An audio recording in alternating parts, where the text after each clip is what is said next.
Okay, so part two of They Were Strong and Good was not as good as part one, and so I decided instead to read to you from a book called Grandfather's Journey by Alan Say. It's also a Caldecott Award winner. My grandfather was a young man when he left his home in Japan to see the world.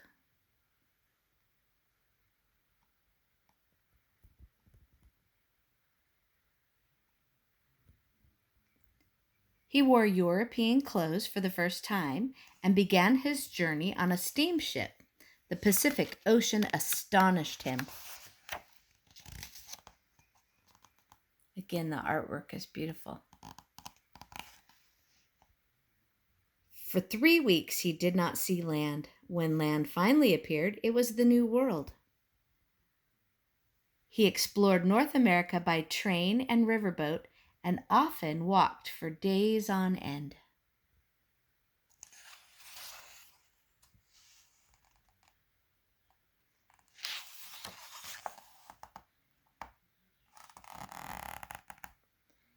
Deserts with rocks like enormous sculptures amazed him.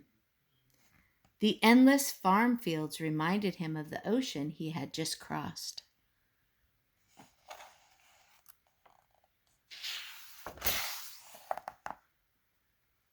Huge cities and factories and tall buildings bewildered and yet excited him. He marveled at the towering mountains and rivers as clear as the sky.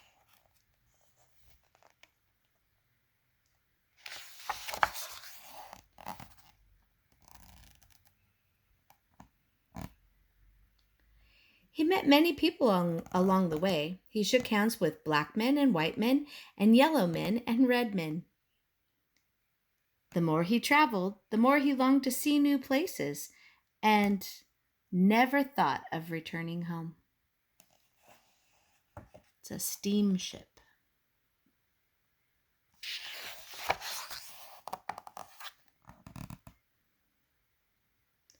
Of all the places he visited, he liked California best.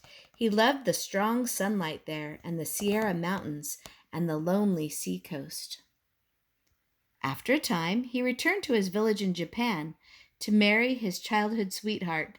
Then he brought his bride back to the new country.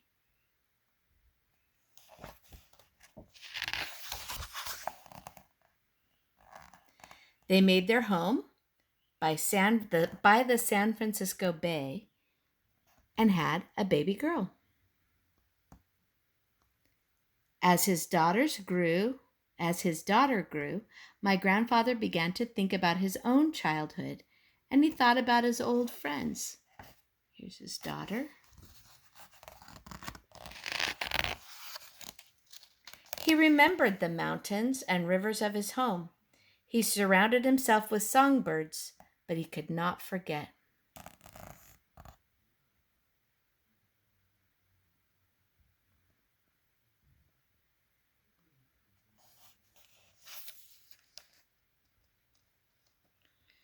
Finally, when his daughter was nearly grown, he could wait no more.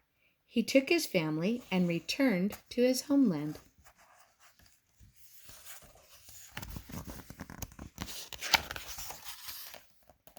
Once again, he saw the mountains and rivers of his childhood. They were just as he remembered them.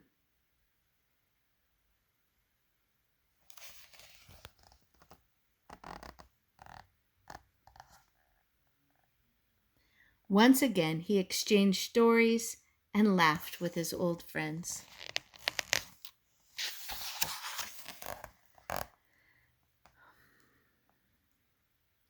But the village was not a place for a daughter from San Francisco, so my grandfather bought a house in a large city nearby.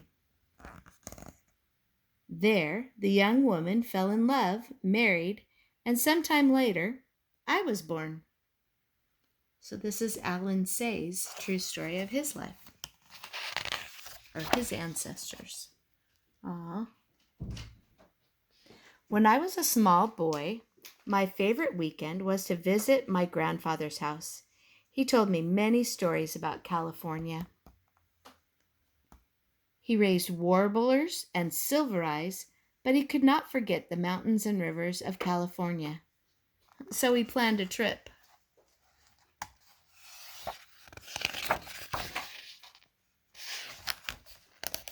But war began, bombs fell from the sky, and scattered our lives like leaves in a storm.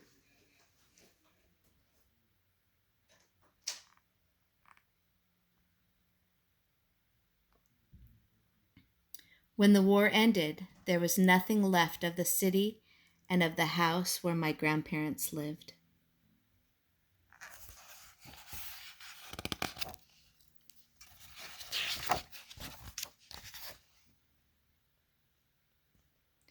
So they returned to the village where they had been children, but my grandfather never kept another songbird.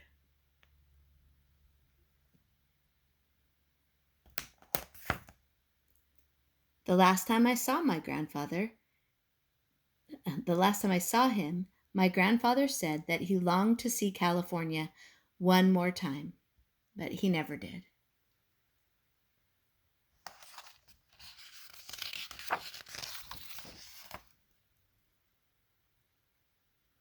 And when I was nearly grown, I left my home and went to see California for myself.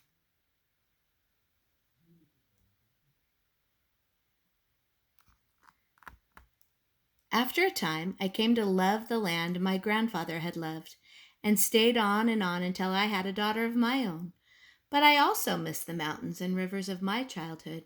I miss my old friends, so I return now and then when I cannot still the longing in my heart. The funny thing is, the moment I am in one country, I'm homesick for the other. I think I know my grandfather now. I miss him very much. Another wonderful book about a family and their ancestors and heritage. Hope you enjoyed it.